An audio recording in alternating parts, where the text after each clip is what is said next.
Well, you don't. I mean, you have no idea what you're getting thrown into, and I mean, I know that's like cliche, but it's like people are almost sending you off on this journey. Everybody's like, "Oh, you're gonna, kids and yay," and you have the maternity shower and all that kind of stuff, and you're like, "Yeah, we'll be back in 2 weeks," and then it's just like 20 years later, dude. I mean, you're bald, you're fat.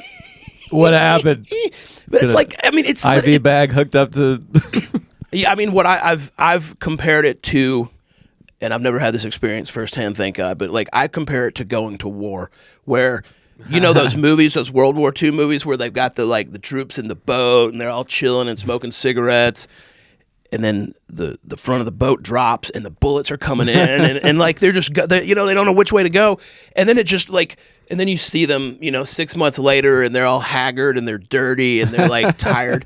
I mean, it's like that, man. It really is. Like suddenly this thing's handed to you, and you're like, it feels good for the first few days, and then you're ready to hand it back off, and it's like there's no handing it off. Yeah, you're stuck. I mean, maybe forever. I'm already afraid that one of them's gonna just try to live here forever. I have these irrational thoughts about, now I see, the grandparents that are raising one of their grandkids. Yeah. Because, that whole... there's nothing that terrifies me more than that. I'm like, at least let me be done, in 10 to 15 years from now. But you might come to embrace it, though. I mean, life changes, and you get to the point where you're 65, 70, and you're just like, maybe I need that live-in 45-year-old dude. He's kind of cool, and he he makes my coffee in the morning. I mean, that's okay, I guess. But I like that. But I'm with you though, man. I'm with you. Establish those boundaries. Have some rules. You can't. Yeah, I'm not going down that road. But so what's it like now? Trying to. I checked out your website. I've just known you as being around. For I've been here over 20 years. I think you worked at the Grey Eagle when I moved here. Yep. And I've just seen a lot of your pictures, and I've been in some of your pictures over the years. And now, I don't know. I'm 45. I have 2 kids. What's it, I've switched to stand up because it's one of the reasons is because it's so low overhead. I don't to rehearse with the band and load all the equipment in and schedule. I just walk in, do this, walk out. Yeah. Have you had to change your art to fit the family? Well, I mean, I could even go a little further back. Before I moved to Asheville, I was a musician and I played in bands and stuff. Really? Okay. And that's how I sort of found my way into where I am now. And I was working at the Grey Eagle, and best room in Asheville. Still is. Best comedy room in Asheville. I saw a lot of funny stuff there too. I mean, I saw a lot of good music, but but there were, that's where things kind of changed for me, where I was watching these bands come in, and they'd play on a Tuesday night, and they were tired coming in, and they were going through sound check and sitting around, and they'd leave. The whole band collectively would have $400, and I would have $250 in my pocket, and I'd go home to my bed, and I was just like, this is okay. I'm okay with maybe not being in their shoes suddenly. And so I picked up a camera and started shooting it just because I wanted to stay connected. I mean, I think, music is, there's so many things music's about, but there's just a vibe. And if you're into it, you can connect with it in so many different ways, whether you're a sound guy or whether you're a bartender or whether you're a photographer or the drummer. I mean, there's just staying connected, but it's a lot easier than hauling around a drum kit, Yeah. But yeah, I don't know, man. It's kind of what I forgot the question. What was the original question? We embrace tangents. You don't even have to come back, and you're encouraged to say things on here that later you go, I don't even feel that way. It's just it's a free jam.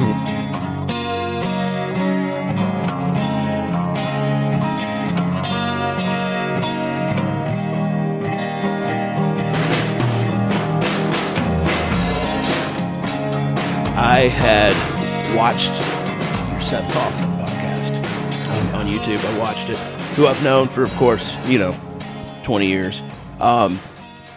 And I haven't seen Seth in person in a while, and it was really interesting to hear what he was saying, because he kind of, in a nutshell, was like, there was that time around maybe 2012-ish where things were going to take off and be big. Right. And then he, like you and I, had kids about the same time, and you're caught in this really weird place of like maybe having, I want to say having these dreams, but you have this idea of pursuing this non-traditional path that's very risky but rewarding personally.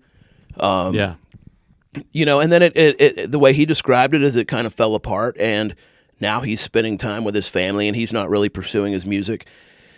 And I kind of went through that because I had the same thing. I mean, when I started with photography, I don't think there was Instagram. Facebook wasn't really happening. Yeah.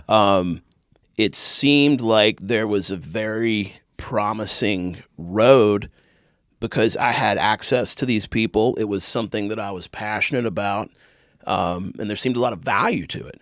And over the course of me getting started and, up until today, I mean, everybody's got a phone in their pocket. And so while there still is a value for professional photography and having an eye and having an angle and having the lighting gear and the know-how, like you were saying, to kind of be able to, make people feel comfortable. I mean, there is something to that. But the amateurs are cutting into it, It's not even just that the amateurs the sheer volume of like... Yeah, well, the value of your eyes could be on. Right, the value of an image has dropped with the saturation of availability. Yeah. And I mean, to their, to anyone's, the average person's credit, like, if you see something that looks good and you're able to take a picture of it, that's awesome. I mean, that's a good thing for people, I think. Good for humanity, bad for your career. Yeah, but I mean, there still is demand for what I do. I think it's just trying to, understand, and this is where I come back to purpose, is like trying to understand how it fits in for both me and for people. And there is something to being able to create an artistic photo, I guess. And so I'm kind of leaning more towards that. And like the album art and stuff, right? 'Cause like I checked out your website before this, and I was like, oh, cool. I hadn't really seen that side of your, like the writing and like the Bourdain story and the art. That's cool. Is that kind of what you mean? Like, I'd kind of known you more as just the guy that takes the best pictures of Asheville Bay and whoever was at the Grey Eagle, right? Yeah. Those are like your pictures in the hall there. Yeah. And I mean, so, that all kind of came from just being passionate about music. It wasn't that I was trying to be a photographer. It was like I wanted to have a connection with the musicians and just the music community, and it worked. It happened. Yeah, that totally makes sense that you were in bands, but that like totally makes sense because I think that is kind of a big part of it, is just knowing the vibes. Like, I mean, like, what do your pictures look like? You can just, it's like almost a binary thing. It's like, that's a really good picture. I don't really know about photography, but you can just tell, And I mean, like, is there something that you've kind of figured out what that is for you over the 20? No, no. Is it just take a bunch and just try a lot of shit, and then you just like, whoa, that one. Well, that one where I was like not even thinking it'd be good was the best one. So, I mean, for me, it's really simple. I'm not a technical photographer. I really can't stand having photography conversations. People want to ask about cameras and stuff. Other photographers. I love that. I'm the same with gear. Like, if a dude starts talking about gear, I'm like, I don't want to play music with you. 100%. I want somebody that has ideas and spirit. Yep. Same thing. Yeah. I mean, to me, it's like, I don't care about the camera. I care about you, and I care about what I see, and I want to get something good out of you. Yeah. And I have learned to work the camera well enough to where, like, I'm feeling pretty comfortable with it, but it's all about removing that and having this, and then, almost it's like with this stuff, like making it so that it's not even there and you're just doing this. Yeah. And then in the end, I have this rough product, and I take that rough product and I find what looks really good. And there's definitely, there's some things that I know will work, but at the same time, it's almost like being a musician where you don't want to keep doing the same thing. Right. So if you've got one hit song that's this, you don't want to do it again. Yeah. You want to try something different. So, I mean, if I know that, getting somebody to do this is going to look really good, I don't want to get the next guy to do it. I've got to find something else about the person. And that's maddening, but it keeps you engaged. Like, and comedy is more that way with anything I've done. It's like, oh, that keeps getting a laugh. I'll keep saying it that way. It just rots. Like, people can just tell. So you have to keep, it's not that you find what works. You have to keep finding new things that work always. And like, I think that just kind of keeps you young and keeps you engaged in a way. But it also drives you crazy. Like, are you kind of always like, I don't know. Do you drive yourself crazy with it, or do you seem pretty laid back? Well, I mean, it's like, I think it's different. I mean, same thing. When you go to a different... Got this hair here. Oh, sorry. Yeah. Made me look good. Like, you can go tell the same jokes 7 nights in a week. I mean, 7 nights in a row over the course of a week. And it might feel repetitive or even stale by the end of the 7th show.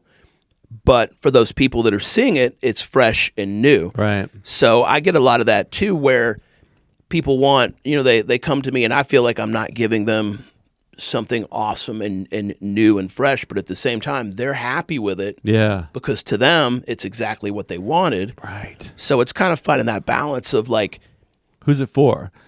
Like, that's another topic comes up on here a lot. Yeah, it's like I guess it's some Venn diagram area where you don't. What if you gave somebody a photo that they loved, but you were like, I don't like. Would that be okay? Yeah. Like, where does it need to satisfy both people? So, and what I do is I'll send people like anywhere from 25 to 50 photos that I feel good with, and that way I'm like, if you pick something out of there that you want to show people, I'm good with any of this myself. You're the first filter, and then they get to kind of pick. Right. And I don't get it. I've learned to sort of stand my ground at this point. I mean, I've been doing it for 20 years, but like in the first 5, 10 years maybe, people would be like, well, I want to see everything. Yeah. And I'm like, I'm not, no, because A, that's a whole lot of effort on my end. Yeah. And B, you've got to trust me that if I take 500 pictures of you, like 200 of them are going to suck because I'm trying to get you to do something, and maybe they're they're blurry, or your eyes are closed. Something just doesn't look good,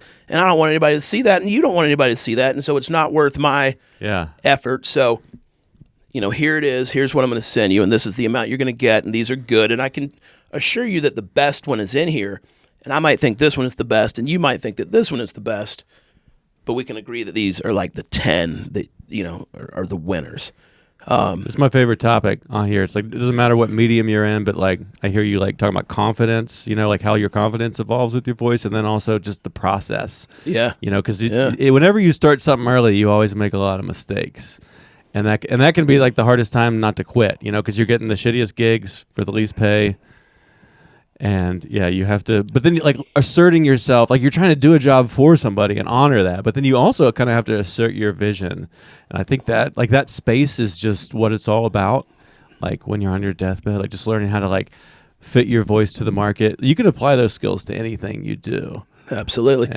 Well, it's not some job where it's like we train you and tell you what to do. You're creating your own vision of that. Well, that's the difference between being in some kind of creative field and, being a pharmacist is like, you take, I saw. There's a lot of drugs involved in both, I think. It's not that different. A lot of pills. Oh, how much time do we have? All right. This is going to go on forever. No, I saw you posted something this morning about maybe you were doing like a open mic or something, and you had joked about it being for free.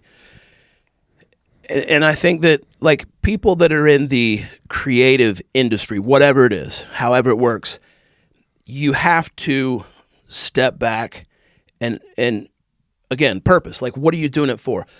You've got to do stuff for free. I mean, musicians, they play the same set to 10 people or 10,000 people. And if they're playing to 10,000 people, they might get a payday. If they're playing to 10 people, they might get nothing, but some free drinks or whatever.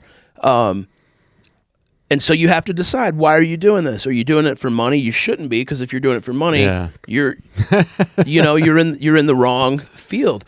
And it's the same way for me. Like, there's, I obviously want to be able to make some income off of taking photos and stuff, but there's stuff that, like, I do a lot of stuff for free because I like to do it. And so you've got to find that balance of not letting the world take advantage of you. I mean, if you go do everything for free and you're buying your gear and you're traveling or whatever it is, it's going to wear you thin really quickly. And you're kind of like implicitly saying, like, what I do is not worth something too. Like, if you, like the people like, can you band play for exposure? And you're like, if I play for exposure, then that kind of like solidifies this idea that you can take advantage of other musicians too. Yeah. But then it's like, they're not going to ever pay you like well. Right. You're setting the precedent for your client or the receiver. There's like different, like I'm like at 10 years with comedy, so it's like it's still kind of like finding the confidence and voice in my second decade, but I can do clean gigs, so those ones tend to be like they'll actually pay because not a lot of people can do clean. You can do like corporate gigs. I did a resort in West Virginia last month. For your soul, those ones really aren't the same as like that open mic clip where you're just stumbling through a new idea at like the auditorium or something. Like that's where I feel like these are my people and I'm most alive, but it doesn't pay. But if I do enough resort gigs or, photos for the school or whatever your equivalent is, they can finance, driving to Atlanta and just doing some like hole in the wall places for my soul. Yeah. So I'm kind of trying to like figure out how to like balance the two types of gigs. And because if you go full on into like, I'm going to be a corporate clean comic, I mean, it's like, those guys just look so miserable. They're saying the same things for 10 years, and they're just like the clown. As soon as you talk to them after their set, they're really sad, because they're not doing those weird gigs. They're just for your soul, right? But if you just do all weird gigs for your soul, you never make any. Well, I was just going to use the word. I was actually going to say it erodes your soul doing that kind of stuff. Yeah, because if you're the pharmacist again, if you're doing that, at least it's like you know what you're doing. You've got your 8 hours. And then you go on and whatever, and it's like this steady, but maybe you can find some pride in that. But when you go from doing something that you love doing, and it turns into this thing that you're utilizing that tool, but it's like tearing you apart, you should have been a pharmacist. You should have gone the other way. There's other things you could have done. Then you'd at least be well paid. You'd be well paid. And you might even be happier. I mean, you might... like I went to school for music, and some of those people try to make a living playing music, and what they play the Grove Park every Friday night. Yep. And the Mother's Day brunch it's like you have to go where the money is, and they're still only making like not like under $50,000 a year, and it sucks, and it's too late so it's like you kind of. I'm glad monetizing your art is a tricky thing. It is, and I think I like what you're doing. I don't know why you're doing this. Maybe you'll fill in, but I've come to the conclusion that you have to, it's not as like. Obviously we're like a little old school because this is the world is new now, but my mind thinks cut and dry. You get a job, you get paid, that's it. But now it really is more like. Put your presence out there and do this and be seen, and you have to make yourself bigger. I've noticed that when I go through, I kind of have photography seasons where like I'll be posting, I'll be busy, and then wintertime comes and I stop doing that. And it's not just because it's winter that things fall off, but like I'm not making myself visible, and so nobody's calling me, and then I kind of ramp back up like at this time of year. I start to like turn it back on and put stuff out there, and people call me, and it works like that. Is you have to be you can't burn out. You can't just go hard. Like it's almost like online, this new like influencer culture is like you got to post every week at the same time, and then it's like, I need a few months to just fuzz out, But you can also make money off of social media. It's not like you're not. Maybe I haven't figured that out. It comes, man. It does. Like if you have 300 of these podcast episodes and they're getting, Seth Kaufman has the highest views, I think. Not a lot. 235, man. I checked it out this morning. Oh, we'll get to 1,000 eventually. 8 years from now. 1K. But I mean, I'm not kidding, man. It's funny. You know, it's funny to think about now because it's like not really that serious, but it's almost like I'm starting to look at it like a form of investment where, you know, you take your pennies and you put them in the jar or whatever, or you put it in that bank account, in that savings account, and then in 20 years, you've got something. And, you know, I mean, you shouldn't necessarily bank on that as like that's your retirement plan. But the point is that didn't exist for us. That didn't exist for you or me when we got into the creative, you know, way of thinking. I'm aging out of the culture fast. Like I go to mics with people that are like in their 20s, and I'm like Googling words. Like I don't even know the words. Yeah, like the cultural references. Oh, that's well. I mean, so I try to just lean into being like own old. You know, like I mean, I don't feel that old, but I mean, you kind of just. I'm not gonna try to pass as. You know what? I'd being a hip 28-year-old anymore. You know what made me? Nothing has made me feel old until something that happened to me about 2 weeks ago, and I'm the same way. Like I don't get the lingo, but like I don't feel old. And then I was getting some gas at the gas station in West Asheville, and I heard this guy. I kind of felt the approach of somebody, and you know, there was like, excuse me," and I was just like, "Oh man," and I looked over. And man, it was like looking in a mirror at me when I was 18, and there was this kid standing there, and he had on these like kind of corduroy bell bottoms and like long curly hair, and he was like, "Sir, would you help me get some gas? I came down for the Billy String shows, and I have to get to Arkansas, and I have no money." And I was like, "Sir, like you know, sir, you're putting that on for me."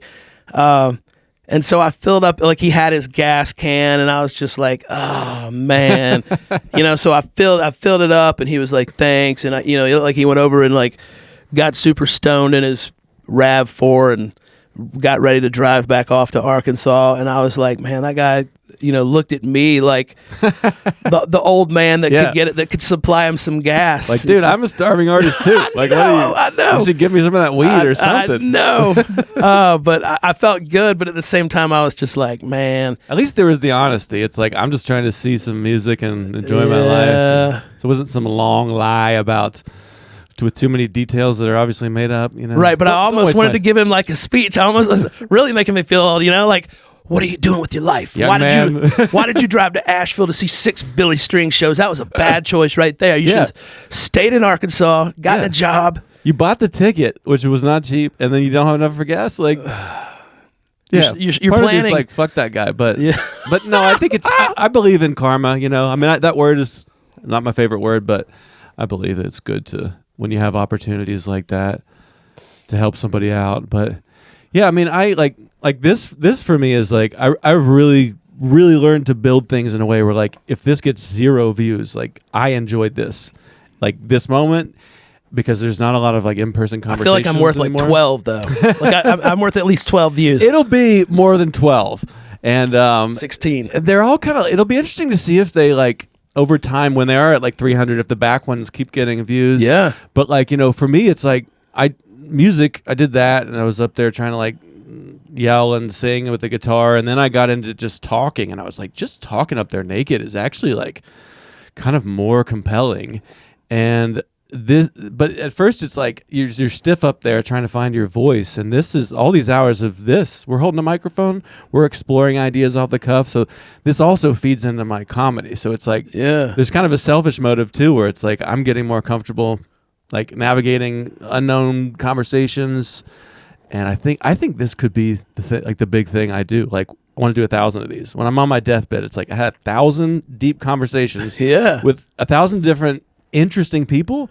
Like, I mean, that's almost cooler than being like, I'm on stage with a microphone, everyone look at me. You know what I mean? Like as you have kids and stuff, like I think my view of art is kind of drifting more into like community and creating shared experiences rather than like the narcissism of like everyone should be looking at me, which I still have that, but it's becoming less. Well, it's really funny to hear you say that, because what I do is very, very similar to this. Like I have a home studio, which it's another one of those things. Like I looked at spaces, and I mean, you've got to pay so much to have a space in Nashville. Then you got to charge your clients more to pay for that stupid space. Right. So I've got a great home studio, and I bring people in, and we're there for like usually about an hour and a half.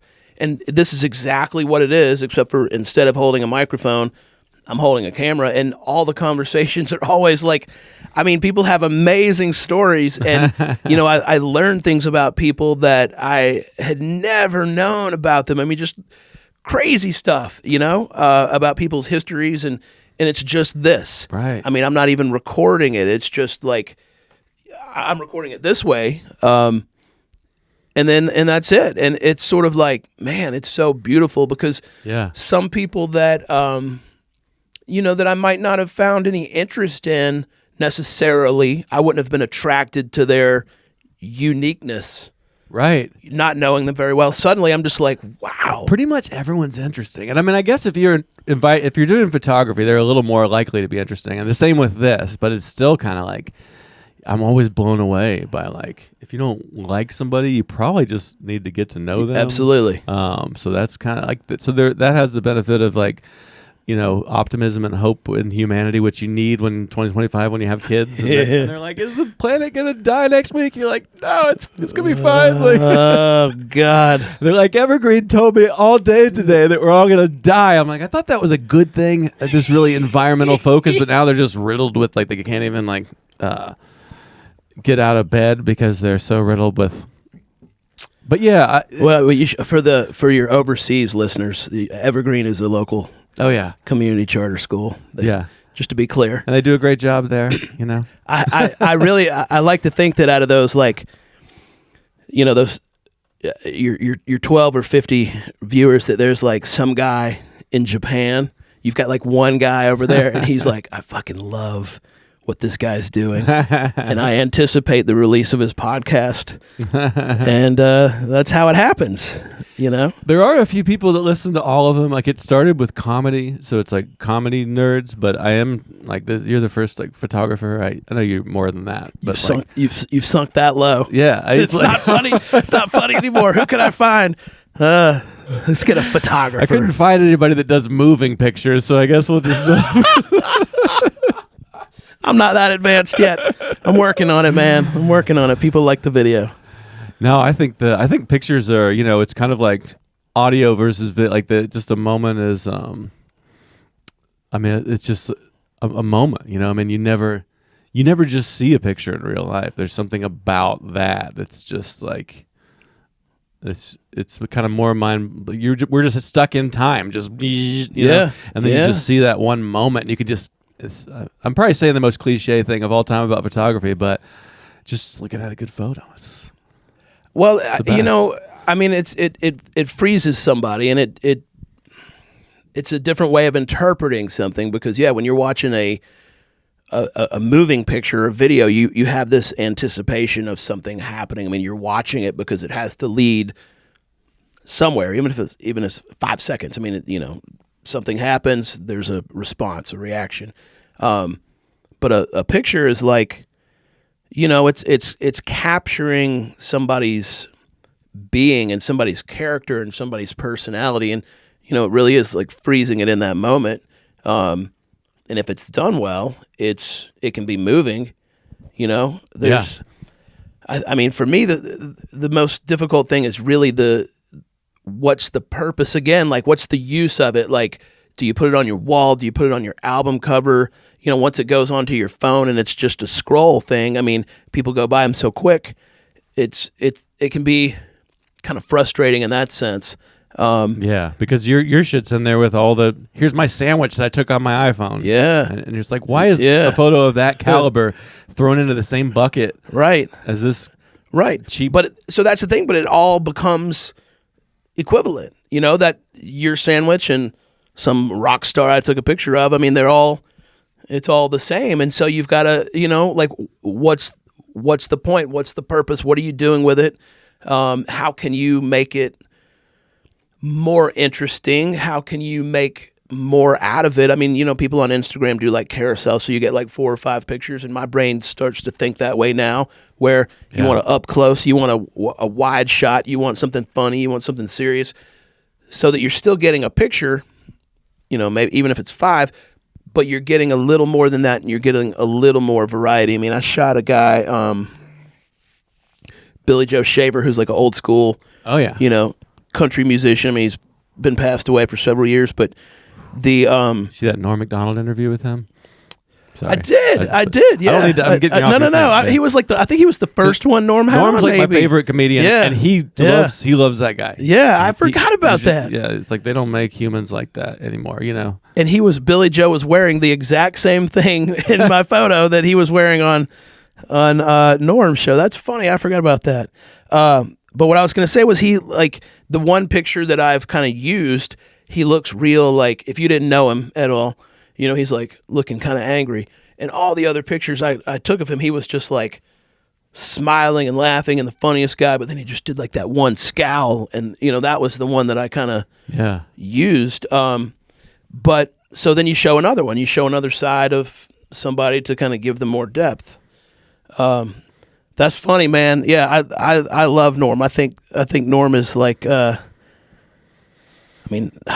he's underrated for his level of amazement. Did you read his book? I have not. It's kind of like fictional, right? Like, yeah, but it's still like I should read it. I mean, it's like Norm's like. I'm gonna read it. It's he's dead now, and it's like I need to absorb. It's not gonna be more Norm stuff, so I need to work my way to that book. I was a little scared of it for some reason. Well, it's not. I mean, it's one of those things, like, if you appreciate somebody's work in general, you kind of have to, you don't have to, but, it's colored a little bit differently. But, I mean, I think that, maybe otherwise, but, like, I feel like half the shit that Norm says, he's just making up on the fly. Yeah. And it does, like, he was like, I went to the restaurant today. Like, he didn't go to the restaurant. He's just saying funny shit. And maybe he did go to the restaurant. Maybe he went last week. Yeah. But, I mean, he's just, like, where his mind goes. That's true. It's not like it's his comedy is fictional to some extent. It's like, probably he did go to a restaurant, and then you get up there, and the laughs start coming on this particular thing, so you start exaggerating it, and then, a few months later, it's like a half-truth. Right. And everybody's having a great time. So the real truth is that people are in a room enjoying themselves. Yeah. And it's not even about the details. This is something that I've always wondered. Let me ask you this. Like, what is your take on truthfulness? Like, where do you draw the line between truth and comedy? And what I mean is, you might have a series of things that happen with one of your kids, and like step 1, 2, 3, 4, and 5, leading up to step 6, were like the funniest fucking thing that ever happened. But then step 6 in real life didn't happen.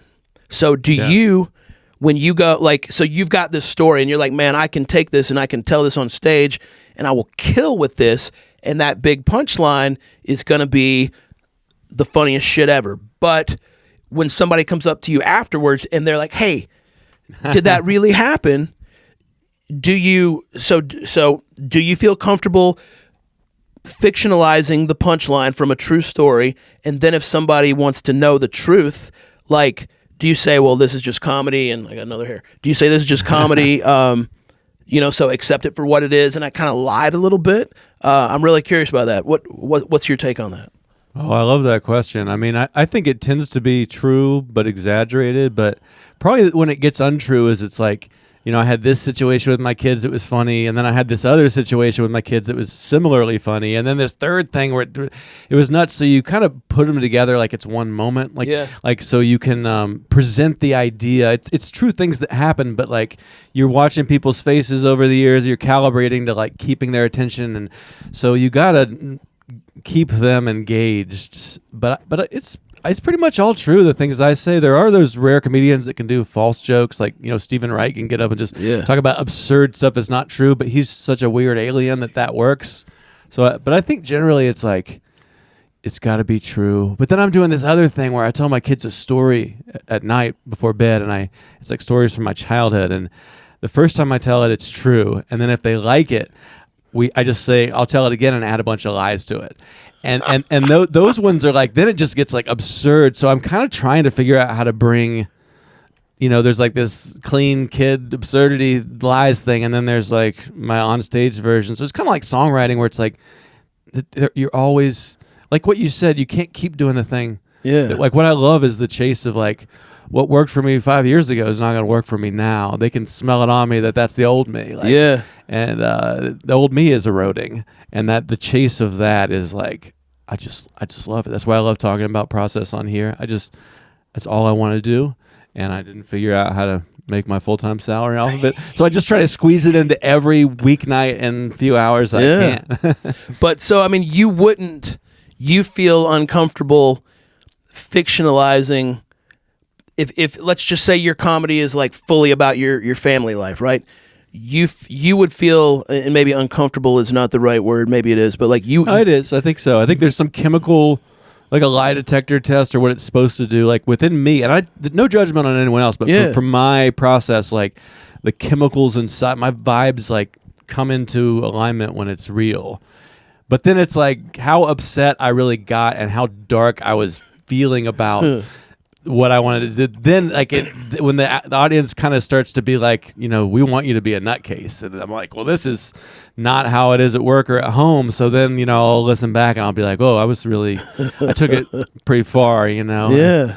And that's the thing too with like trying to calibrate to what you said about like, oh, people are putting up photos, like the open mic thing I posted this morning. I'm like, people are posting like these half-finished first time they did something on the internet. Part of my old school me is like, wait till it's perfect and done and put it out. But I'm like, I don't know. People are doing it this way. The thing that's most disheartening to me, I want to ask you about this, is like content has never had less value. There's quantity and there's quality, and there's quantity and then supply and demand. So the more of something you have, the less valuable it is. And like I've been putting out albums since I was a teenager for like 30 years. And like when you had a CD in your high school band in the 90s, just the fact that you handed, people were like, oh shit, they'd listen to it a lot. Now it's like, why even make a song and put it on the internet? Because every day there's a million new songs, and a lot of them are fantastic too. It's not like they're all shitty. So it's like the idea of even getting people to notice what you do, I feel like it's just, by the time I am on my deathbed, I think it might be like you just tell AI, make me a movie where Bruce Willis is still alive and he's fighting this guy. And then it just, like, do you even need someone like me to make a thing for you? That makes me a little sad. It is. I mean, you're right, because there's so many more people now than there was 20 years ago. Yeah. And they're all doing the same thing, more or less, because we're all sort of like, what I miss about music being like it used to be is that before we were all connected, you had these pockets of creativity that thrived within a place and off of the people that were in that place. And what I mean is, like, you had Motown, and you had grunge in Seattle, and you had the hair bands in Los Angeles, and all of those people in those places, they existed getting coffee together in the morning, and they existed in the bars at night, and they existed in the shared practice spaces and the recording studios, and it all of those little things that might seem insignificant were all like elements that created. I mean, you couldn't have had the hair band scene happening in Oklahoma City. That just, like, you needed Hollywood and the fast-paced LA craziness to create a Guns N' Roses, and then you needed that like dark, moody, rainy Seattle to have the Pearl Jams and the Nirvanas and the Alice in Chains. Yeah. And at that point in time, like, those bands, yes, once something caught on, you might have had like some heavy metal stuff going on in New Jersey, or you had some grunge kids playing together in Florida, but it had already sort of spawned from somewhere else. And now we're all just like, right. That's so fascinating, because that's like it's a thing that's been like, the British invasion was like, the war happened, and then people brought these blues records into the UK, and like Mick Jagger's a kid, and but it was like you had to physically have like a war in a boat to get it all the way over, and then like those took 10 years. There's like no YouTube videos to learn it, so it's like it's this acceleration, and now Right. it's just like you can just process it all. You can just sit in your house anywhere in the world and just like take it all in, and that's why like I love the live. I think like a conversation like this or like being in the room for a great performance has never been more valuable. I do sense that like people are appreciating that more than they have, because there is something about it's not quite like a grunge scene that, you know, takes 10 years to build, but it's like just a night where everyone's like in a room together. Yeah. And I think your photography feels that way too. You know, it feels like you are kind of dialing into, you're having a moment. Like you can tell that you guys are conversing comfortably. And you're Most of the not time. like one of those weird, like, all right, big brother, put your hand up to the, you know how people will try to take your picture, and the first thing they do is make you like so uncomfortable in your own skin. We got the school photos that you did, and we were like, these are the first good photos. These are like phenomenal school photos. So Who I mean, did this? I have to say, for what it's worth, like that's such a great example, because, so I mean, I myself and another girl, Bren, who's been doing it longer than I have worked together for like 4 or 5 years now doing the school photos, and we do it. It's like a volunteer thing for the school, and so many. You don't get paid? Oh damn, good man. But I mean, this is like, you know, I mean, it's a community school, and they want people to throw in, and you're supposed to have volunteer hours, Ryan. I guess we won't check you on that, but that does sound familiar. At the beginning of the year, they do say that. So you're actually doing that. So I actually give those volunteer hours through my own creative services, and people are like, for what it's worth, I've had so many people that didn't know. Like somebody told me last week, this girl that doesn't even go there, she was like, man, my friend goes there and was talking about how her kids have the best pictures ever, and it's like, I mean, that's such a great thing. I love that if people are happy with their pictures. I don't want to get into like school photography, and I mean, I photograph people of all ages, but you know, it's like, what do you do? Because people are loving it, and I'm not interested in going down that road. I'm happy to do it for like my school, you know, but it's definitely like a frustrating thing, because I just don't know where to, you know, I don't know where to take that, because I'm happy to help here, but then it's not rewarding me necessarily as far as my career, especially not financially. But then when I start advertising my services as like a school photographer, and I'm going around and I'm trying to make kids smile, like I do that 3 weeks in a row, I'm ready to go postal, man. I'm like, this isn't fun, right? You know, when you have your own kids, you can't give a shit about other kids. Like, I can't imagine trying to get like, just trying to get my kids to do something. I don't even want to do that anymore. Like, much less. Oh man, that's the old, like, I love my kids, but I can't stand other people's kids. I've never been able. I've never coached soccer or anything like that. I mean, you're talking to. I coach 2 soccer teams. Jeez, it's crazy. You're a good citizen. It's, man, my kids, you know, I tell this to people, my kids are going to be, I mean, my daughter's already almost 12. My son will be 8 soon. Like a couple more years, they want nothing to do with me. Yeah. And like this time in my life is totally over. So I think you have to like, you know, if you give a shit at all, you take it and you enjoy it and you embrace I mean, I don't embrace the early mornings, but like I embrace as much of it as I can. And, you know, when it's gone, then I'm going to go back to whatever, you know, wearing my sweatpants and like sitting on the front porch and just staring at it the day. But it is weird, like knowing how much I'm going to miss it, you know, just knowing like when the house is quiet and the kids are gone, it's just me and Emily, that it's going to be like, I would probably give anything just to have somebody like throwing a tantrum but then I still have a hard time appreciating it. Like that's this conflict that's just every day, where it's like, even if I'll just go away for like a night and do a show somewhere else, and I'm like, holy shit, I'm such a piece of shit without my family, and I'm just like like driving back like ready, and then 30 minutes after I'm home, and somebody's like, oh, you last for 30 minutes.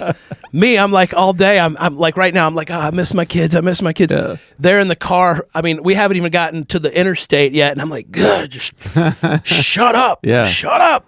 I mean, that conflict is like that unnameable, like that is, I think, what songs and, I mean, it's not just parenthood, but just a great piece of art is about that conflict. And you have to have, you don't just get all the good dopamine without the suffering. You know, it's like, it's what all the great old novels are about. So the parenthood is this little microcosm where, like, I've creatively exploded since I had kids. I mean, it's hard to find the time, but like just sitting around when you have your first kid and you're reading all those like colorful books and it's like listening to the Beatles and it's just like being around all that. Like I am a little worried that if they ever do leave home that I won't have as many ideas for jokes and songs and stuff because they're just like, it's just in the air. Like they're just like, you give them like some paint and they're just like, it's just like, I love being around creative Well, that's people. kind of, I guess in a way, that's why I was asking if you ever had considered like, or how you felt about the fictionalizing stuff is because, you know, there might be a point where like,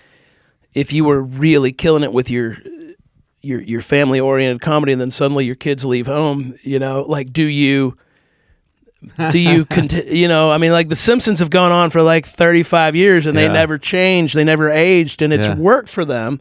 Yeah. You know, it's stayed fresh. It's but cartoon though. So it is a cartoon. Different I know. actors. Right. But then again, I mean, you could see that's where you convince your kids to stay at home, and you've got like a 47-year-old and a 40-year-old, and that's your comedy now. As you're like 75, and you're like, God, these kids. Yeah. Hey, you're talking shit about your kids, and then people find out later that they're 47. Like Step Brothers. Just watch that. That's true. There can be. Yeah, maybe. I keep saying I don't want them to. I want them to move out, but I'm really realizing I don't, or something like that. Because I got this obsession with, I hope they leave, is actually me like really kind of lying to myself, and I'm terrified. I mean, I think that's like one of the interesting things is like two opposites can be true. You know, I think that's a modern thought we know now, but I never heard that growing up. That like, you know, you can love the thing that you love the most and brings you the most meaning and joy can also be the thing that like torments you the most, you know. No straight lines here, man. Yeah. So if you want to live a life of art and you want to keep evolving, like you really shouldn't avoid suffering. You know what I mean? Like 100%. Like you're like, oh, I'm going to be a musician. I'm just going to desert my family and go out, and it's like, it's, you know, stay with them and run your art through that. Yeah. Well, you know, I've always said that, and I mean, I don't mean this lightly or in a bad way, but like blues music is one of the most soulful, amazing, like, I mean, the old school stuff. Oh yeah. And it comes from a place of horrific suffering. Yeah. And, you know, some people would probably say that having that music was not worth the suffering. And I mean, I can't fathom. But, you know, it was like those sounds that you're hearing were literally people who had been just fucking ruined. Yeah. And this sound was just like, I mean, it was the last cry of anything they had. And that was directly from their suffering, you know? And generationally too, just like hundreds of years. Yeah. Like all the people you came from, just every day. I mean, yes. And then it's the most beautiful, like it's Robert Johnson in a chair. Yeah. Making those sounds. And like, I mean, some of that guitar playing was just insane. And they picked it up. They didn't have, you know, YouTube or anything teaching you how to do it. They just literally picked it up. Yeah, the instruments are like trying to even get a sound out of that would be impossible now. But it came from their suffering. Yeah. So, you know, I mean, like Yeah. some of the funniest stories that some of the funniest comedy has come from people's. Oh yeah. I mean, it's hard to like. I'm pretty well adjusted, and like, so there are people I do comedy with that are just the most insane maniacs. They cannot show up anywhere on time. They're never going to say the same thing twice. But when those people are on and they're killing, I mean, it's just.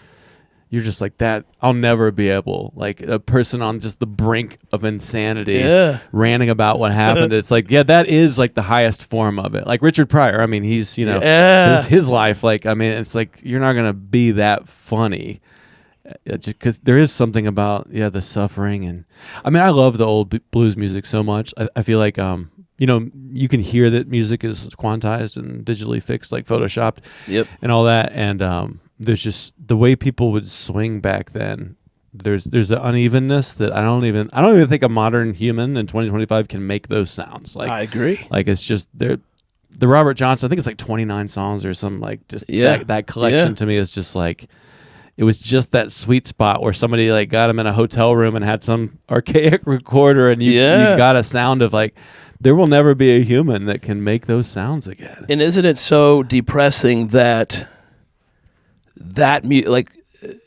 not just Robert Johnson, but so much of that music, like in the 20s and the 30s and the 40s and even into the 50s, now we have all this technology, and it can be recorded. Like, I mean, you can hear a pin drop, and people are like, dooch, dooch, dooch, dooch. Yeah. But then that stuff from back in the day, I mean, thank God it's recorded like at all so that we can hear it. But it's still like, don't you just wish that they had like a little bit better recording technology for like Robert Johnson? Like let's go back in time and do that one more time. You can go too far though, because like sometimes I'll hear these modern like I'll hear like, I don't want to name any names, but like a modern bluegrass band will have like a close mic on everything, and it'll be like too clear. Like I kind of want the field recording, like the. But yeah, I know what you mean. It's like, it'd be nice to have a little more that's clarity. It's funny you say that. One of the like when I would see, and I'm not a bluegrass expert, but I've photographed a whole lot of bluegrass musicians and seen a lot. And to me, it was the difference when I would see them set up at the Gray Eagle, when they would set up around, when I'd see one mic put on stage. Yeah. I'm like, here we go. I saw the Del McCurry band. I'm sure you've crossed paths with them. And that was, I'm not really that big into bluegrass, but I saw them do it around one mic, and it blew my mind. Yeah. I still think about, they were rotating. They had a whole like footwork deal where they would like, it's your solo, you go up to the mic, and I'm like, oh. That's how like those old recordings, it's like Billie Holiday, it's like, well, you put her near the mic, and you put that loud ass saxophone like a few feet back, and then when he takes a solo, he steps up, and I mean that's so human, like, and now it's just like AI automated faders. And I think that's part of the reason that I even turned away from like playing music myself and photographing it was when you see people do that, and I'm the same way, like bluegrass has never been a driving musical force in my life.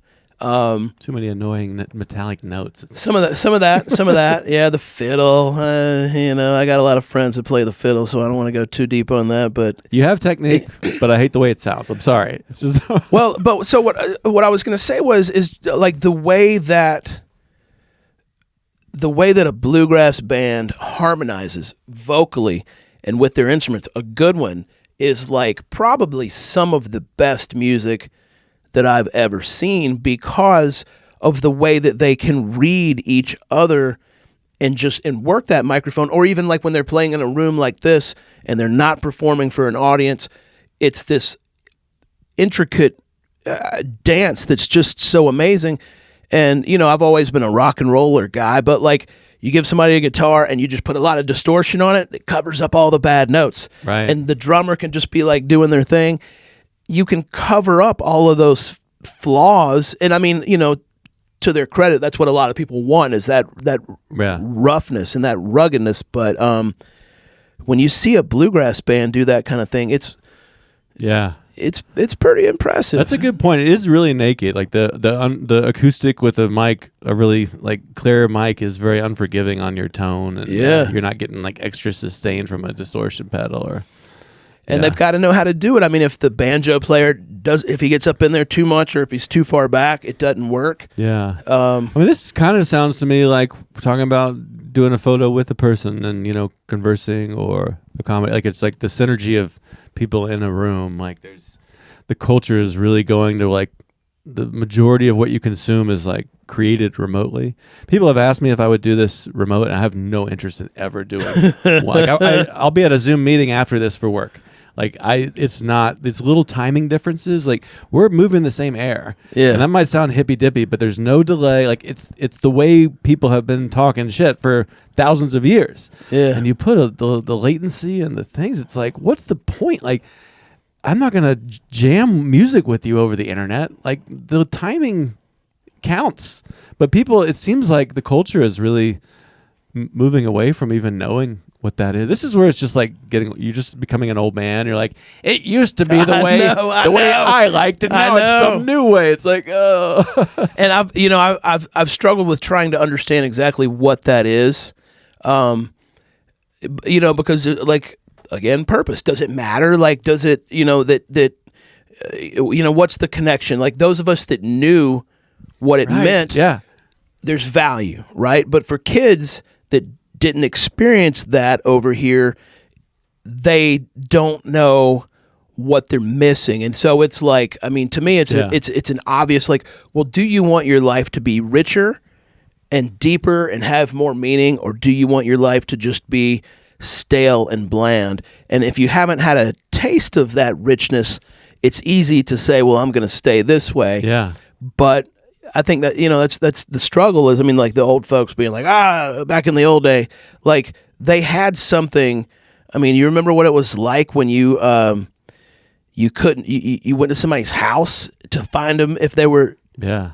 How do we do it? I'm always like, how do we always find each other? I mean, they were like, if they weren't we home. had some sixth sense we don't have now. Yes. I mean, you could find your friends or I mean, back in the letter writing days, you'd send somebody a letter and like 4 weeks later you get a response, yes, I'll be there. And you're like, okay, nice. But, there was so much riding on that communication that it held value.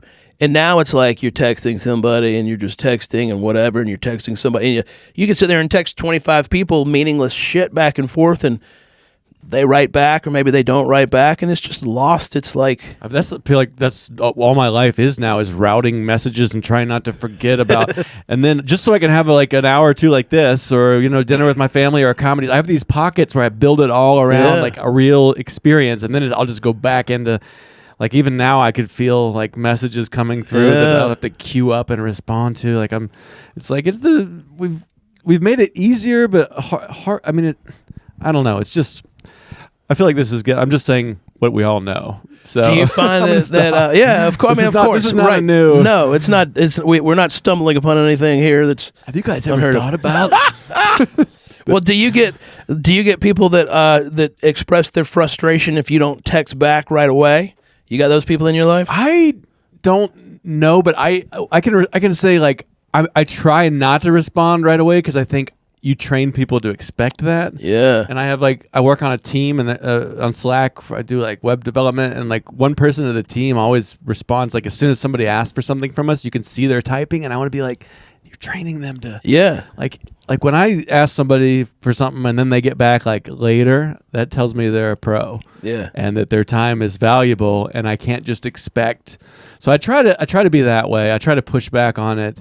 But then, I mean, the worst is like when my wife will send me a video and I'm like in a work meeting and I see it and I'm like, well, I can't watch it now. But then it says, it checks as seen. And then later it's like, you didn't watch it.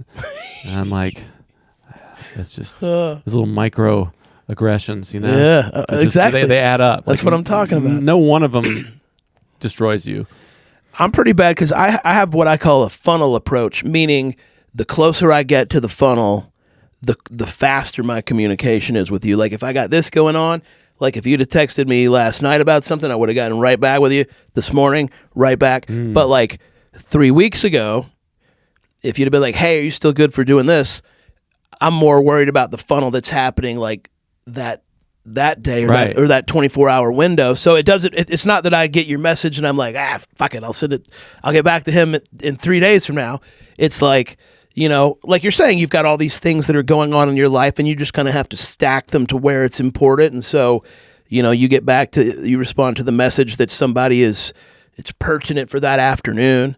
I like that. Yeah, it makes sense. The closer you get to that moment, the more you need to be like in real time responding. Right. Because otherwise you find that like, I mean, if somebody's asking you about something that's happening 6 months from now, and you're dealing, and you let that stress you out, and then you let the one from this morning stress you out, and tomorrow you just feel like, and that's hard too, because like I'm trying to do comedy in all 50 states, so I have these long-term goals, so that does require 3 months out booking. But then a lot of the coolest opportunities are like, hey, we need somebody for tomorrow night, and that's, I mean, competing with these 28-year-olds that don't have kids, man. Yep. saying no to like, you know, something where you're like, this is like the room I've wanted to do for the last 10 years. And, you know, this is a great opportunity, but like, it's my kid's birthday or, you know, that conflict. And then being like, I think I got to go in there and just beg my wife for this one. And then be like, when I come back from this gig, I will take the kids wherever. I will. Yeah. You have to do that. You have to make deals. Yeah, but see, I don't miss a kid's birthday because that fucks them up in the head, and then they end up living with you when they're 45 years old. Like, Daddy, you missed my birthday. Yet, I'm preparing to miss one. I'm like, what if we had a better birthday the next day? Well, see, your kids are getting to that age where it's you can't trick them, but we would use that sort of thing to our advantage. Like, New Year's Eve at our house could easily come on December 28th and happen at 6 o'clock in the evening. Happy New Year. Yeah, they don't know how to work a calendar. They don't know. It's over. You know, and then you can go do what you need to do on the real date. But as they get older and they're aware, you know. Yeah, Santa Claus and all that shit. There's no fooling them. Yeah. And you're in trouble. That's funny. Oh man. Yeah, but that's the thing. I've realized some hard realities in the last month, like that. Like being a professional stand-up comedian, which I don't know where I stand with that, but it's like you are on the road a lot. You do miss birthdays and anniversaries. Like, you have to accept that. And I'm like, well, I really have not accepted that yet. But maybe we're introducing that topic, and like my family really does support. They think it's cool that we're doing this. So like I have that. Like, a lot of people are like, my wife doesn't want me out a few nights a week, and my wife's like, you need to go out there and say this shit to somebody else. I want to watch my Korean shows, you know. So I am lucky that like they get it and they support it, you know. So I don't know. Do you is your family like little bit? It's kind of opened back up. You know, it was pretty weird there. I mean, my kids were small and needed me when the whole COVID thing happened, and and I definitely had to take some downtime, but it was much needed. I had been living the bartender lifestyle for like 18 years at that point in time, and yeah, I mean, it was taking its toll in many different ways, and so I like just basically hid from the world for like 3 years and just hung out with my kids and went to bed at 9 o'clock. Hell yeah. And it was good, you know, and I think that my wife needed that, and I probably needed that, and the kids needed that. And now it's sort of like, you know, I'm kind of ready to get back out there in various ways. I love what you said about seasons, because I feel like when you take a few years off like that, like, you're going to come back with a new voice for photography. And absolutely. If you don't take time off, it's almost like you don't get that reset. You know, like, I think it can help. Like, if you're going to do this your whole life, it actually helps you. It can help you create more quality art. Whereas like grind culture sometimes tells you, 3 years off, nobody's gonna call anymore. Yep. And that you shouldn't like keep doing it out of fear that no one's gonna call anymore. Like, you got to remember, like, this is a joyous thing. Supposed sometimes to be, it's like, but then sometimes it does feel like I'm falling behind. I haven't like hit the mics in a few weeks, and those young folks are. So I try not to do things motivated out of fear. I mean, I admire what you're doing, and I think it's crazy. I had to, I guess you'd say I wrote a book a while back, and it was crazy things people say at a bar, and it was quotes that I had overheard people saying at a bar. So I compiled the book instead of actually writing it. Anyway, that doesn't matter. The point is that I had to I did like a reading, and I mean, all the quotes were like crazy shit that people had said, and so I got up to do this reading, and there's like 200 people standing there waiting to hear me be like funny, you know. And it's weird, man. It's a weird thing because a room gets quiet, and I was reading stuff, you know, so there's still a little bit of like you got to be entertaining, but like, I mean, I was like, this is what I got for you, so if you don't like this, whatever. But when you get up there and you're trying to be funny, it makes it harder, right? Like, if you're like, you see the easy laughs people get at like a work meeting, because it's like, so no one's even expecting it to be funny. Right. But as soon as you're like, this is comedy, yeah, people's arms are crossed, and it's like, it has to actually be funny. Yeah. How did it feel? Did you want more of it, or were you like, I don't, man, it was the strangest thing because it was in February of 2020. And I had planned on doing like a whole push for it and putting it out there and doing some more stuff. And then like 4 weeks later, the COVID thing happened. I quit bartending. yeah, The whole premise of it was like a bartender's perspective, of this crazy shit people had said. And so I didn't feel like I wanted to keep going in that direction. And I kind of stopped living the bartender life, and I didn't want to come back like 4 years later with a book that I had written 4 years ago and start doing it. So, I mean, I don't know. It was interesting, man. I mean, I've done some, I've written some funny stuff. I do a lot. I just write. I journal and I write all the time. Hell yeah. Because I think it's good. That's the best. I think it's good mentally. All these things we're doing, that's like the root of it all. Just it is. Sit there and write. It is. And it's really just putting your thoughts on paper and being organized. And so I've written some stuff, some family stuff and other stuff that's like pretty funny. And I've put some out on Facebook in years past, and people are like, oh shit, that's so funny. So I kind of connect with that better. Like, I don't think I would ever want to be standing up in front of people trying to make them laugh. I have a lot of respect for people that can do that. I'm the same way, and it's because it is the most terrifying thing in the world to me, that it's like skydiving or something. But now it's actually changed. But I mean, it was like that for me for years. It's just like the most terrifying thing.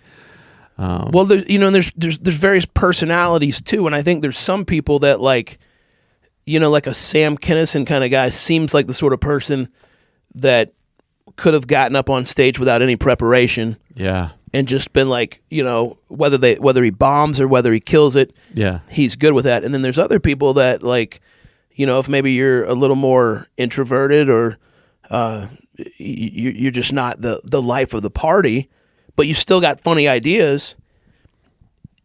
You've got to curate that, and you've got to build up to being able to do that. And I'm sure that like that one's me. And then you see people that are just like, they just walk up and they're like, here's what happened today, blah blah, and it works. And you're like, man, I wish I just was just charismatic. Like, you can just be up there, and it's enough to those rare people. And if you're living the life that shit happens to you all the time and it's fun, I mean, if you've got funny content because you're just like crazy shit's happening in your life. Yeah.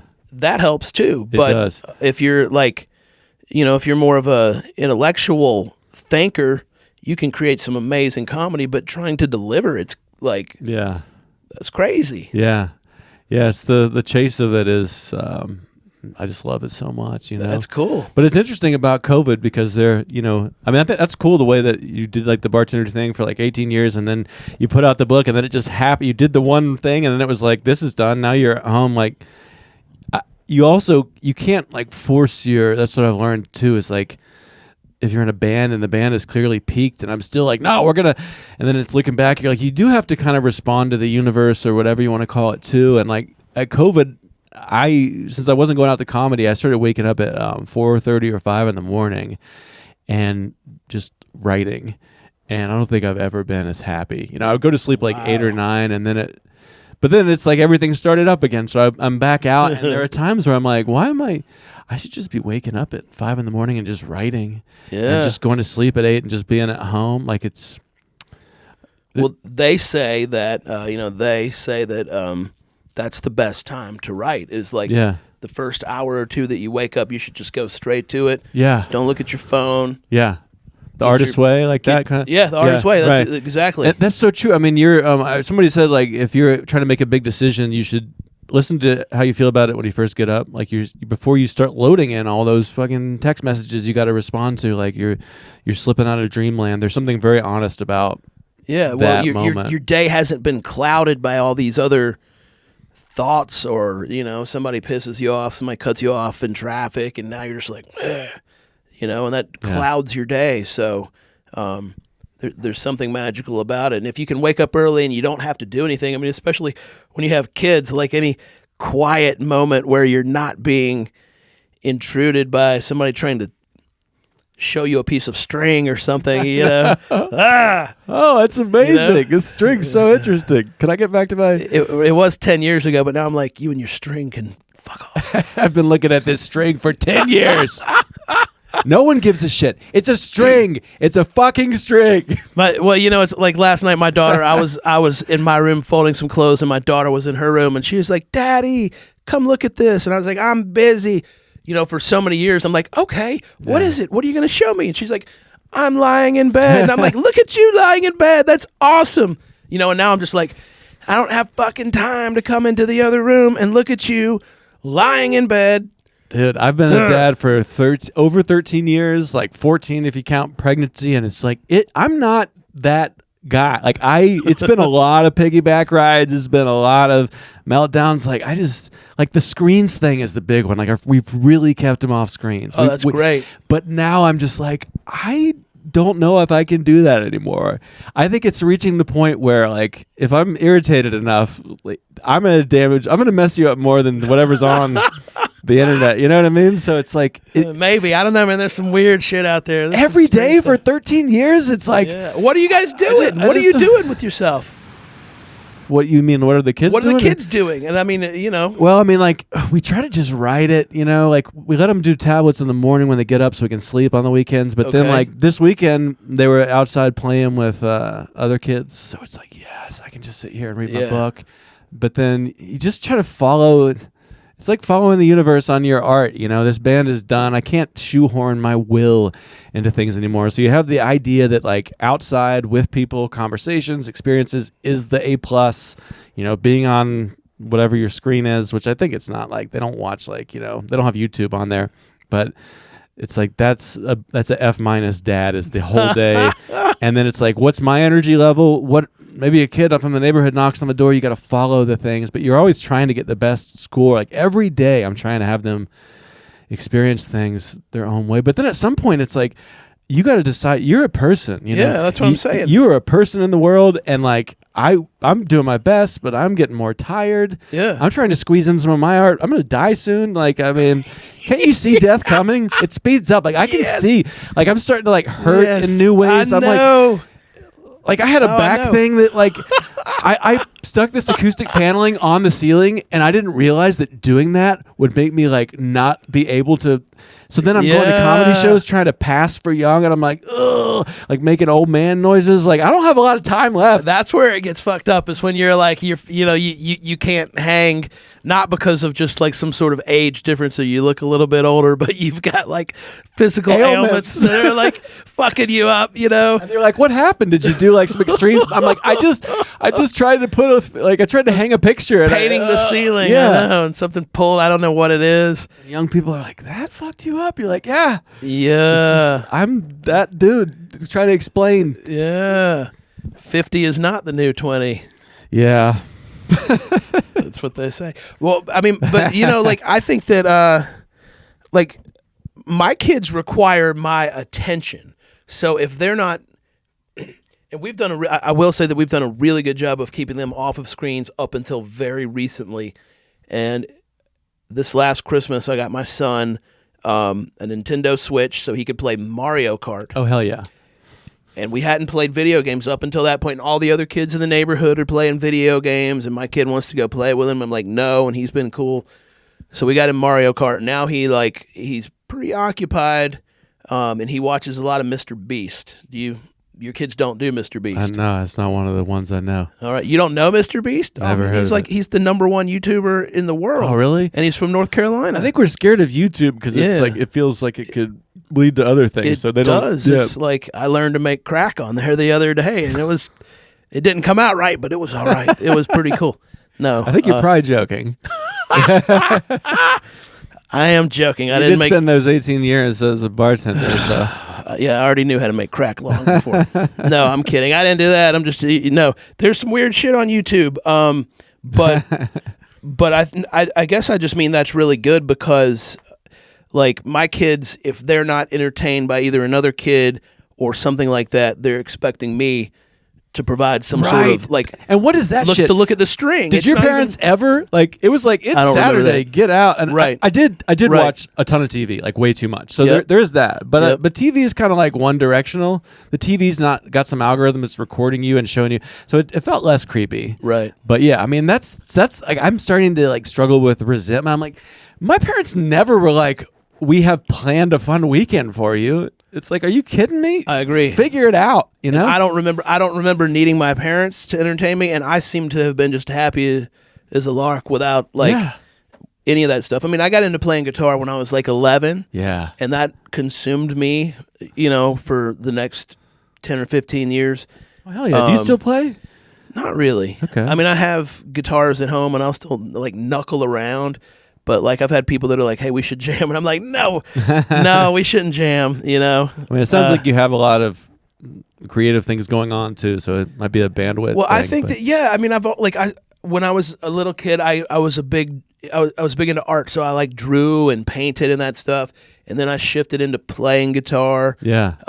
Went back and did a little bit of art in there, then the photography. So, and like the writing stuff. I mean, I've always just kind of had that creative brain. I think it's the best when you go through different mediums and different like that. It's talking to people on here, you know, a lot of comedians, like a lot of them started with music, bands, or theater. Those are like the two main ones. But the journaling thing, I think like your ideas and your creativity, it's all one thing, really. It is. It's not like photography or comedy or music are really that different. You're trying to just like find your voice, connect with people, your voice, and see and keep like it's energy. You know, there's a flow. Yeah. I'm getting way into like woo-woo hippie shit. Like in my middle age, it's weird. I was like so not, but I'm like starting to become like I've been in Asheville long enough to where I'm really starting to be like, it's in the air, man. Like.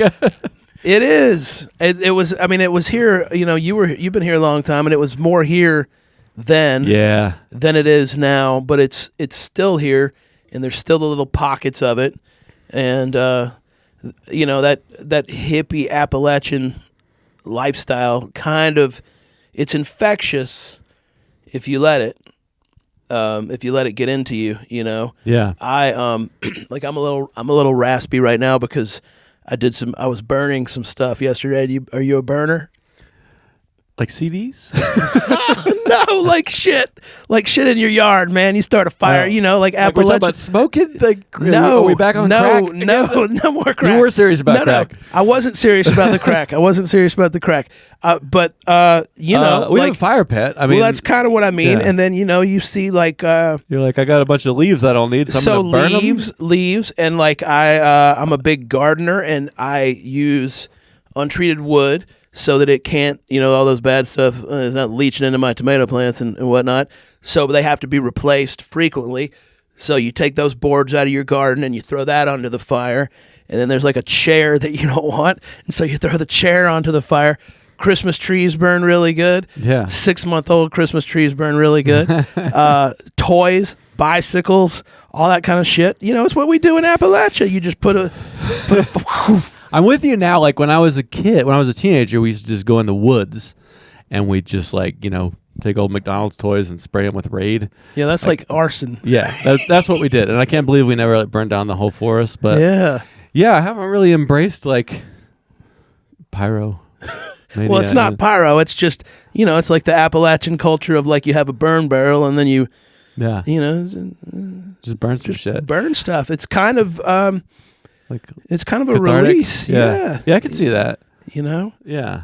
I mean, it's another old man weird mountain vibe, but there's a nice release. You know. I can see that, and it's one of those things that people have been doing for a long time. I think like when things that have stood the test of time. Yeah, it's the original internet. It's the first TV, right? Like fire was the that's right. Fire was the beginning of the end, and I think there's even like Prometheus in the story, right? That's like the first Jesus. I think he's crucified for giving fire to people. Like that's the first technology. I remember my mom saying like what she remembers when she's like almost 80 when they went over to a friend's house and they had a TV. And it was the first time they saw a TV, and they went home and her dad bought one the next day, and it was like. All the shit we're talking about quantized beats and how people don't sound the same. Like it was fire, then it was TV, and now it's just like I don't know if it's going to lead us to salvation or like our own demise real soon, but it's what we do. And it all started with fire. Well, it's funny. We during the hurricane, the first 2 weeks, we went without power for like 16 days, I think. And we live in a neighborhood that's like one block, and so we've got a pretty tight neighborhood. And it was great, man. For what it was, for all the bad stuff that happened, it was really good because our community pulled together.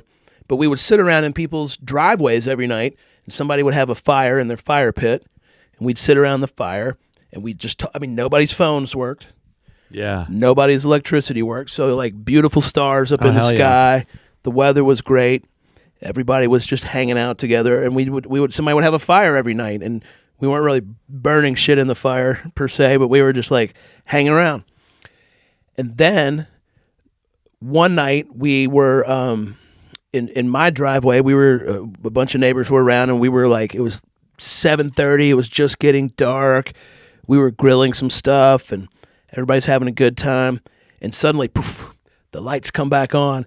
And everybody was like, see you later.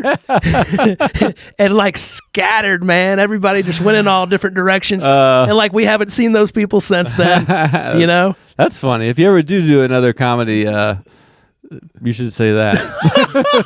That just like captures it so well. I mean, that's I love that when we have like freeform conversations, there's always themes, like recurring themes. And I think that what you just said kind of reminds me a little of like, the suffering of the blues and how it sounds good because of the suffering and having to quit because of COVID. And then like Helene was the most recent one where it's like the election year, like the apocalypse. Like I really needed to feel good about humanity. And like Helene was just like, people were fucking amazing. Like I started listening to Kiss Country for the first time because it's the only radio station I could get, and they were like, "We're gonna be on here every day, tooth and nail, making sure that you guys hear about the." And people were calling in, and I was like, "I love people. Like I don't care who they're voting. Like I love this community. Like I think we might actually be okay if some crazy shit went down." And I was not feeling that way at all. So these horrible things happen, and then the lights flip back on, and it's like, I love that. See ya. I mean, I'm Where's not kidding, my man. Uber driver? He should be here by now. You just become a narcissist. You become an entitled piece of shit so quickly. It was like there was no apologies. People were just like, gone. But it gave us hope too. I mean, there was just that feeling of like, it's sad that it's not there all the time, but when you need it in these shitty times that just keep happening over and over, it seems, people can pull together. And what was really great about the Helene thing too was that, when the COVID thing happened and it was a very similar sort of like freak out situation, everybody was doing the 6 feet thing. Because so like if I came to your house, I'd stand in the yard and you'd be up on your porch. This was like people were hugging and sitting together, and there was and like sharing food, and you weren't like washing your grapes or whatever. It was like the community really kind of needed that struggle or that tragedy sort of like in a healing kind of way. Yeah. It was like the opposite in a way. Like COVID was almost like, get on Zoom because we have that. Whereas this was like Zoom's down, so hug somebody. That's it. Yeah. That's it. And it felt good. So I feel good about where we live, man. I mean, there's some weird stuff going on here, but all the good stuff is it's there too. Yeah. I don't know. We're at 90 minutes, and that seems like a real nice like final thought. We're in a good place. I'm into that.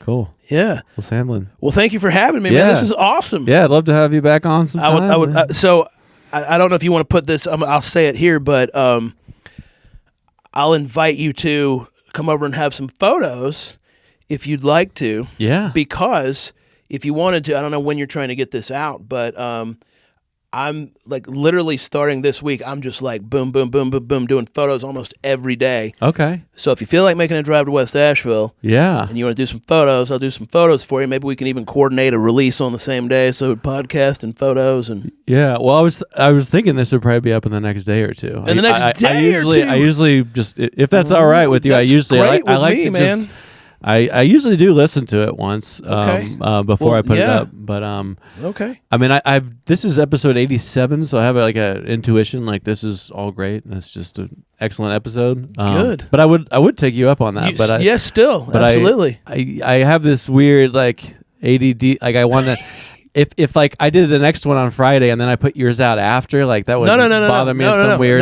No. I'm not trying to I mean, I'm the same way with photos where if I take a photo of somebody today and then I've got another one tomorrow, I have to go through and edit it. And I might not necessarily get it all completely done, but I have to go through and like give it my attention in that moment, in that window, because then when the next one comes, it's like exactly because you're in the end of the funnel. Like this is the end of. So I'm like gonna run it through its final process, and then I'm like next thing. But then if there's 2 or 3 things, that's when I start to be like yelling at my family about something. I thought that I figured you took like 2 weeks to do that shit, man. Yeah. Whatever. All right, good for you. Yeah. The hardest part is just uploading. It all takes hours, but I can do that overnight. Yeah. So, yeah. Okay. Well, you're a pro. Well, that's my skill is I know how to build a process. That's good. You know, it's like I started off editing these, and then I was like, the whole point is it's raw. Like I think I was making them worse by editing them. So now it's like interesting. Just get it up, you know, and then I will edit a reel, and that'll be the thing I kind of like manipulate a little. Yeah.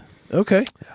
Well, cool. Well, the photo offer is still there. Yeah, like maybe like comedy photos. You thinking or head? Because that's the thing now where people like send me your headshot. So well, I'm just doing like look at the maybe the not the last thing I posted on Instagram, but the second to last thing is like a whole bunch of like studio portraits, so you can get an idea because it's kind of there's studio portraits, but it's kind of flashy, kind of rock and roll.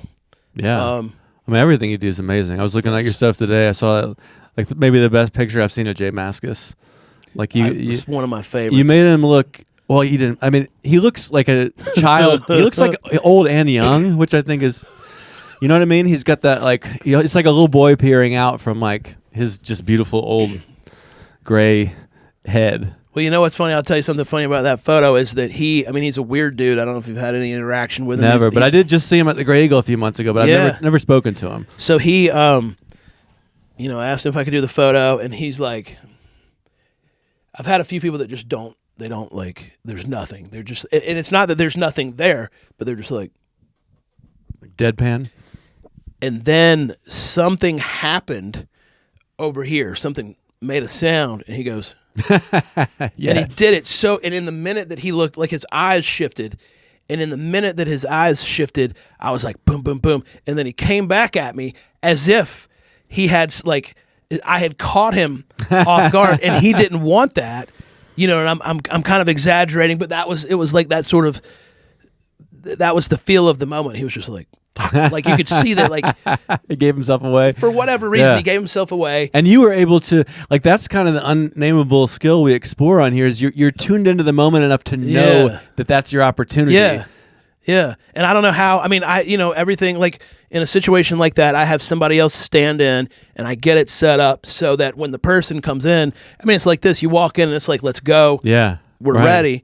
So, but yeah, I was like, for some reason, I was just kind of looking for something, and I had, like, with people, I'll try to be like, I'll say something stupid or something silly, and I'll try to get a little relaxing, and he wasn't giving it to me, and then he did that, and so that's the, like, if you look at it, his, there's just a slightest glance that he's looking over, and working with what is, you know, and I mean, I got other images, of course, of him staring right at the camera, but the one that spoke to me was the one of him looking off to the side. So I mean, I watch like so much comedy now, and like what you described is like, if something happens in the room, like somebody drops a drink or somebody's like, if you try to resist that happen and keep doing your plan, like you're screwed. But like that's actually an opportunity probably for something more amazing to happen. So it's those little, like, being tuned into those little moments. Yeah.